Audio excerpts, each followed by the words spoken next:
Well, ladies and gentlemen, it's been a long, long road with Donald Trump, supporting Trump, all the way back to 2015. I remember the first ever political event I watched was the Republican primary in Cleveland, Ohio at what was previously known as Quicken Loans Arena.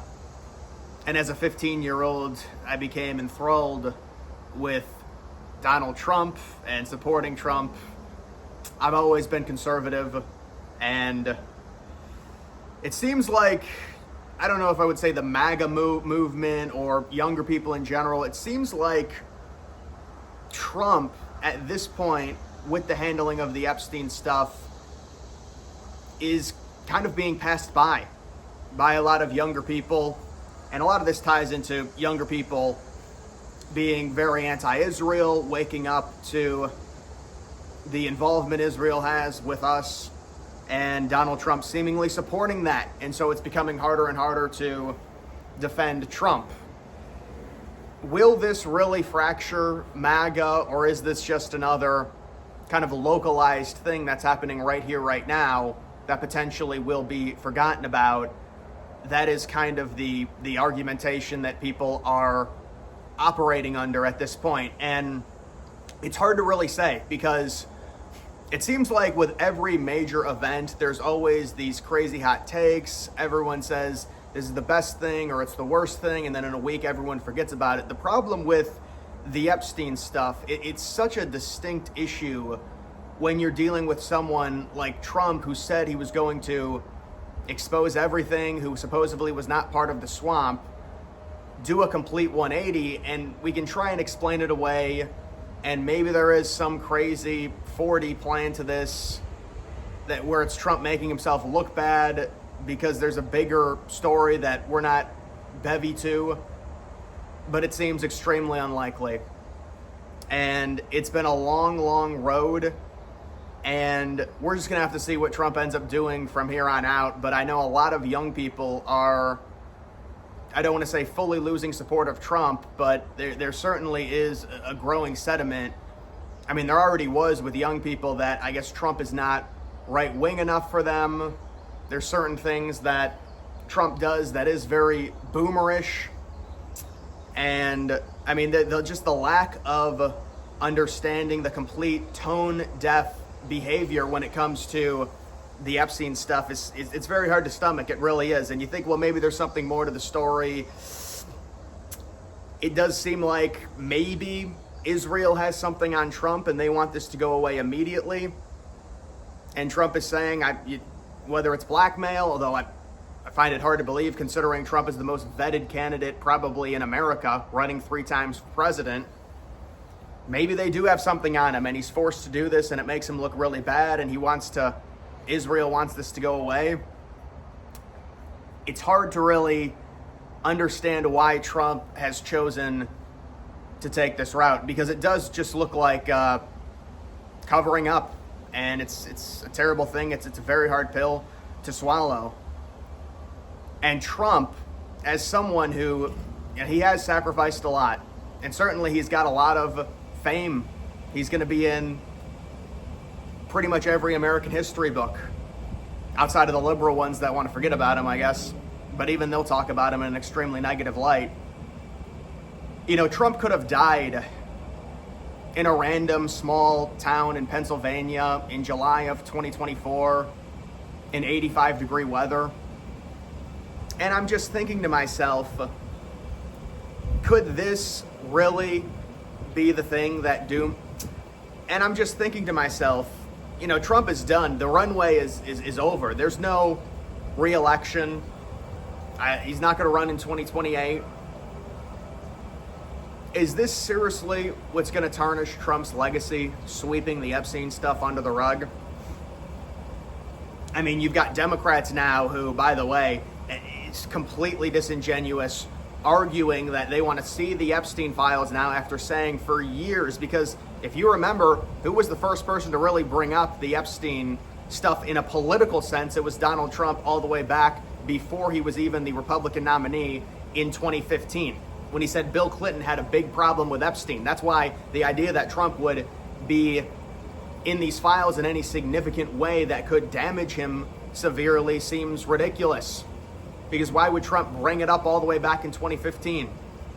Makes no sense. But now, after Democrats for years and years and years and years and years and years had said, we don't care, it's a conspiracy theory that says that Bill Clinton's been to the island 16 times or 26 times, now suddenly they want to see everything. And they argue on this moral authority of, oh, we care about the victims. We don't want government officials who have control to run free and be free and be absolved of all these terrible crimes. Well, they had 4 years under Biden. The people, who, by the way, now Republicans are pressuring Trump, the Democratic people did nothing to pressure Biden to release anything in relation to the Epstein situation. They helped suppress it. They said it was a conspiracy theory. Now suddenly they want it out. And on top of that, the reason Trump looks as bad as he does, and this is fracturing the so-called Trump cult, is because of his supporters. The supporters want government accountability. And so they're pressuring the release of the files. And I'm not going to get into the whole botchery of Pam Bondi and what she said and who's to blame, with Bongino possibly leaving the administration. It's more so focused on Trump. It seems like there is a contingent of younger previous Trump people that are leaving the base at this point. And whether or not that's true, I mean, I'm someone that's more loyal to Trump. It's just hard to stomach what seemingly is, this massive cover-up and the constant cuckery to Israel. And, I've always liked Trump, and you always want to support him because there's so many people that hate him, and there's so many Democrats that, genuinely want to see Trump killed. They want to see him killed. They would praise it. They would love it. And so that ignites something in you to galvanize around Trump and support him even more. But when you've got this, and it's just like, it's the first true boomerism moment of Trump, where it's, no, it means nothing. Anyone that cares about this, it's this giant hoax. I think what Trump means when he says hoax, I would assume, it's the idea that he's somehow on the list or went to the island. He's saying that's a hoax and it's not true. And it's just like the Russia stuff. The problem is it's a poor communication job. That's what I'm at least assuming, because obviously the Epstein stuff in total with what he did, and I mean, I guess their administration is saying somehow the blackmail was a hoax because they did put that out in their memo that there was no blackmail, which obviously we find completely ridiculous and a blatant lie, which is another problem that people have about the administration. Just, I'm sure they're going to try and patchwork it to a degree. Trump has said that Bondi can release whatever is okay to be released, whatever that ends up being. We don't know. There'll be something that gets released, maybe unsealed court documents, depositions, something of that nature. But whatever gets released, people are not going to be satisfied because there's no trust within the DOJ at this point, and people are going to assume you're lying to us. Just like Patel and Bongino talk a huge game in 2023, 2024, get into their positions, and they're neutered to the point of there's nothing there. There was no list. The island didn't even exist. And so that's the main problem that people have. I don't know. I mean, the question is, it's like, how much weight do you put on this? And then people now are saying, well, you support Trump covering up these people. That's not how politics works. It's not that binary. It's more complicated than that.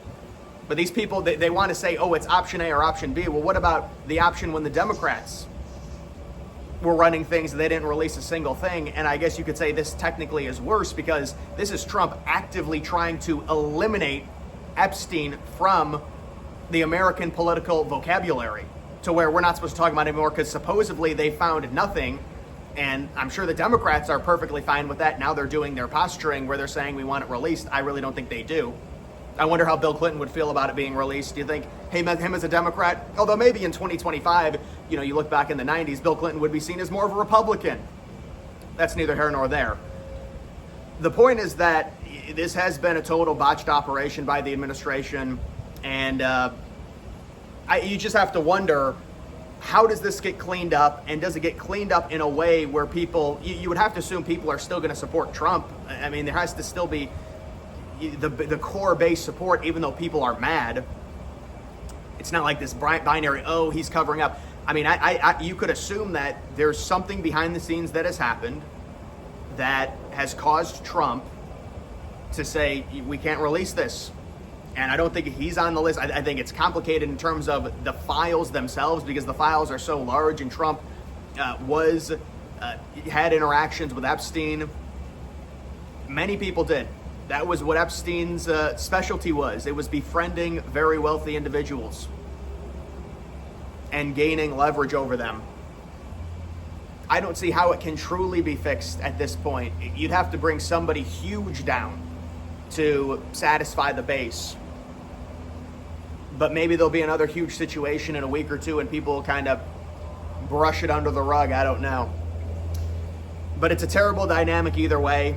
And to me, this was so simple. If what Trump was saying, which many people assume now is just a cover up and it's not true, if the Democrats did doctor the files, that is a very easy thing, you would think, for Trump's DOJ to identify and tell everyone, and then people can say, well, that's true or false what they're telling us. But at least at that point, Trump would have the base galvanized behind him and said they had control of the files the last 4 years. They've erased a lot of the bad stuff that the Democratic politicians did. So that's the issue we have with releasing it now, because they've deleted all the evidence against Democrats, which I guess that's what Trump means when he says Comey and Obama manipulated the files, and nobody really believes Trump in that, but there would be a way to smooth it over if you're the administration. The problem is the administration said they had stuff and they were reviewing things and now says, well, there's nothing there. And I don't think anyone really believes that. So that's the problem, and it's hard to really say where it goes next in terms of what they're going to be able to release, and is this a situation where the time will heal it? Is this something where some of the Trump people can't get past because he was seen as this anti-establishment figure, but he's there with Epstein back in the 90s, and turns out, him being a multi-billionaire, he's going to have some connection. This isn't completely organic coming from the outside. There's going to be some connection to the inner workings of the government, with Trump giving money to both Democrats and Republicans before he became an actual candidate in 2015. And I think it's very tough for people to swallow.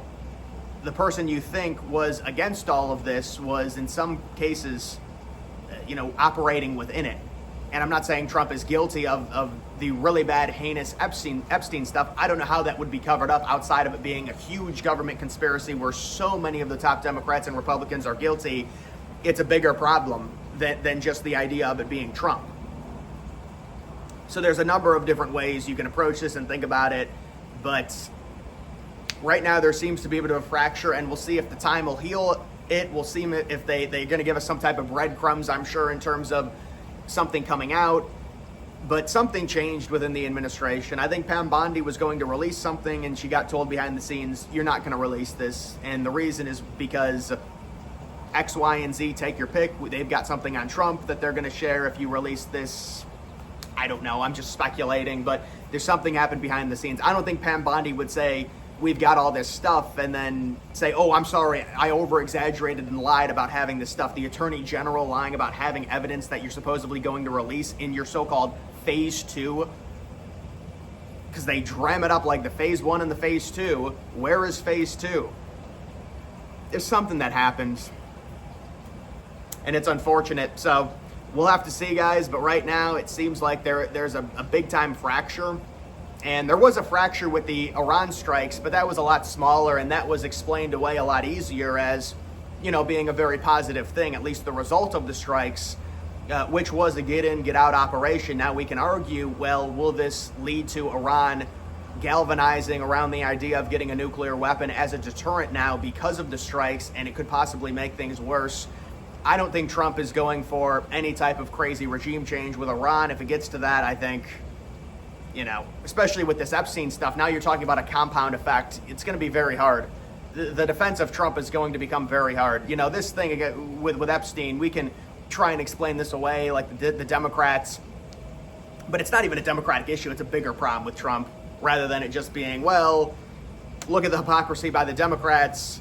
This is a bigger problem in terms of this covering up and just this boomer angle that Trump has now, and just being so bullheaded and not being able to, him saying, well, the base, they shouldn't support me if and lashing out like that, that's just Trump. he does have a, emotional overreaction. I don't take that in a negative way. It's whatever. But it becomes a problem just in terms of who's advising Trump. Is anyone advising him? Is this just him going off the rails and saying, I should be able to say whatever I want? I'm basically, the king of the party, and everyone needs to respect me, and whatever I say goes. And that's not the current dynamic. I mean, when you get ratioed on your own platform, that's a big problem. It really is. Because that's the boomer support. And the boomer support, I'm sure, will go back to Trump and the older people, but you're looking at, there's fractures. There's fractures. People are saying Trump is not right-wing enough. And so there's this dynamic to where Trump was seen as this new big thing back in 2015, 2016. He was so-called based, and now it's just become this establishment right, seemingly Israel supporting guy. And it's hard to see. And I want to have loyalty to Trump, I really do, because I see people turning on Trump all the time, and it just makes me galvanize around him more. It really does, because there's a loyalty. But at a certain point, this does look very bad. I mean, it does, and so it's like, it's just hard. So we'll have to see with Trump. I mean, it depends. How much do you value the Epstein stuff? People tell me all the time they don't care about the Epstein stuff. The problem is the Epstein stuff is bigger than just an individual. It is blackmail against U.S. politicians by a foreign government that we support currently, at least allegedly. So it's a bit bigger than just what people think. And it'll be interesting to see what happens. But guys, make sure you like the video down below. Also follow me on X. Link to that's always in the description.